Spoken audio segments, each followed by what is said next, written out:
Hey guys, welcome back to my channel Green Realm.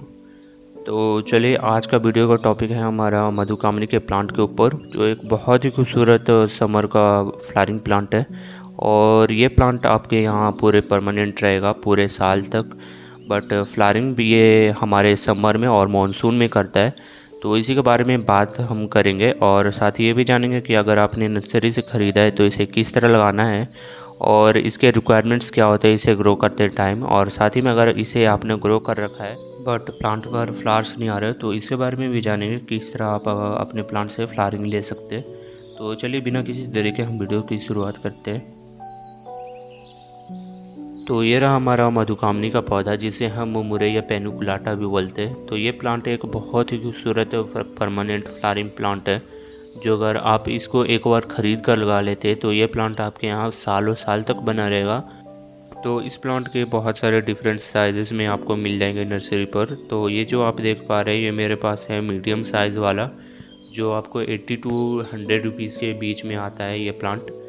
तो इसे मैंने ख़रीदा था लास्ट ईयर, तब से ये बहुत अच्छे से ग्रो करता जा रहा है। तो ये प्लांट आपको डिफरेंट साइजेस और वैरायटी में अवेलेबल हो जाएंगे। जो एक देसी वैरायटी भी होता है जो बहुत ही बड़ा ट्री के रूप में ग्रो कर जाता है, तो वो प्लांट आपको सस्ते रेट पर मिल जाएंगे 30 टू 40 रुपीज़ के बीच में।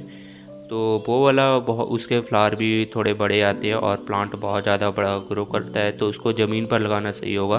बट ये जो आप देख पा रहे हैं ये मीडियम वाला, तो इसको आप पॉट में लगाइए, ये बहुत अच्छे से ग्रो करेगा पॉट में। और और इसका एक तीसरा वैरायटी भी आता है जो बहुत ही छोटे छोटे पत्तियों के साथ आता है, तो वो डॉर्फ वैरायटी होता है और उसमें भी फ्लावरिंग आता है, बट इसके फ्लावर्स और भी छोटे होते हैं और साथ में पत्तियाँ। और वो प्लांट ज़्यादा बड़ा भी नहीं ग्रो करता है, वो बहुत ही खूबसूरत एक छोटा सा बोनसाई की तरह ग्रो करता रहता है।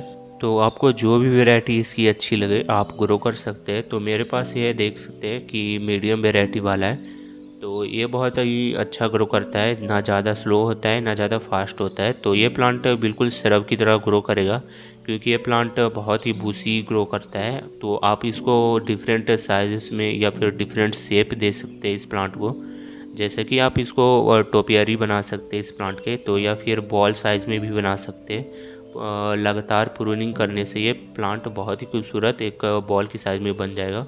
तो आप जैसा चाहे वैसा ग्रो कर सकते हैं इस प्लांट को, अब क्योंकि उसमें फ्लावरिंग तो आना ही है। तो चलिए, इसके सॉइल रिक्वायरमेंट्स के बारे में बात कर लेते हैं। जब आप इसे नर्सरी से ख़रीदते हैं तो कैसी मिट्टी में लगाना चाहिए, तो इसकी मिट्टी ऐसी बनाइए जो वेल ड्रेन, पोरस और सॉफ्ट होनी चाहिए मिट्टी।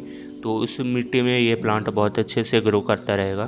तो मिट्टी पोरस बनाने का बहुत ही फ़ायदा होता है, जैसे कि अगर आपसे गलती से ओवर वाटरिंग हो जाता है या फिर मानसून के दौरान बहुत ही ज़्यादा इकट्ठा हो जाता है आपके पॉट में पानी, तो वो बहुत अच्छे से ड्रेन कर जाएगा और आपका प्लांट सेफली ग्रो करता रहेगा।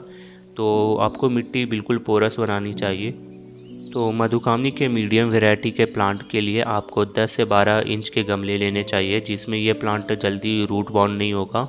अगर होगा भी तो 2-3 साल लगेंगे, तब तक आप दूसरे पॉट में शिफ्ट कर सकते हैं इसके हाइट के अनुसार। तो जैसे कि आप देख सकते हैं मैंने इसमें सुबह ही पॉटिंग करा था, जिससे हमारा पूरा प्लांट की मिट्टी है वो अच्छे से गीला पड़ा हुआ है, बट उसमें कोई भी एक्स्ट्रा वाटर जमा नहीं हुआ है, क्योंकि हमारा ड्रेनेज सिस्टम बहुत अच्छे से वर्क करता है, इसीलिए पूरा पानी जो एक्स्ट्रा वाटर होता है वो ड्रेन हो जाता है। तो चलिए, लोकेशन की बात करी जाए तो इस प्लांट को आप ऐसी प्लेस पर रखिएगा जहाँ पर इसको सिर्फ सुबह की 10-11 बजे तक की धूप लगनी चाहिए। उसके बाद की धूप नहीं लगनी चाहिए, क्योंकि अभी हमारे यहाँ मई और जून और जुलाई आएगी, तो इन तीनों महीनों में बहुत ही ज़्यादा गर्मी होती है, क्योंकि दोपहर की जो हीट वेव्स होती है तो इससे प्लांट का जो लीव्स होता है वो स्कॉच हो जाता है, पूरा जल जाता है। तो चलिए, अब इसके कंपोस्टिंग के बारे में जान लेते हैं। तो इस प्लांट में आप काऊ डंग कंपोस्ट या फिर बर्मी कंपोस्ट यूज कर सकते हैं हर महीने पर, जिससे आपका प्लांट बहुत अच्छे से ग्रो भी करेगा, साथ में फ्लावरिंग भी करेगा बीच बीच में। तो आप इसके अलावा अगर आप केमिकल फर्टिलाइज़र यूज करना चाहते हैं, जैसे कि मैं यूज करता हूँ, तो केमिकल में सबसे बेस्ट है मेरे लिए, ये देख सकते हैं सीवीड एक्सट्रैक्ट। तो ये बहुत ही ज़्यादा फ़ायदेमंद होता है किसी भी फ्लावरिंग प्लांट के लिए या फिर हाउस प्लांट के लिए भी, क्योंकि ये जो फर्टिलाइज़र है आपके प्लांट की ओवरऑल ग्रोथ है तो उसको इन्हेंस करता है, चाहे आपका रूट सिस्टम हो या फिर ओवरऑल पूरा प्लांट ही। तो ये सीवीड एक्सट्रैक्ट आपको नर्सरी पर भी अवेलेबल हो जाएगा, ये फिर ऑनलाइन भी ख़रीद सकते हैं आप। तो ये बहुत ही कम प्राइस पर लाइक 150 से 200 तक की आ जाती है। तो ये बहुत अच्छा होता है, लिक्विड में भी यूज़ कर सकते हैं या फिर ग्रैन्यूल फॉर्म में भी यूज कर सकते हैं आप इसको। तो मेरे पास ये लिक्विड फॉर्म है। और साथ ही मैं यूज करता हूँ बोन मील अपने सारे फ्लावरिंग प्लांट्स पर, क्योंकि ये जो हमारे बर्ड ड्रॉप्स की समस्या होती है हमारे प्लांट्स पर, चाहे गुड़हल हो या फिर कोई भी फ्लावरिंग प्लांट, तो उनको ये प्रिवेंट करने में मदद करता है। और जो हमारे बर्ड्स होते हैं उनको खिलने में अच्छे से मदद करता है बोन मील।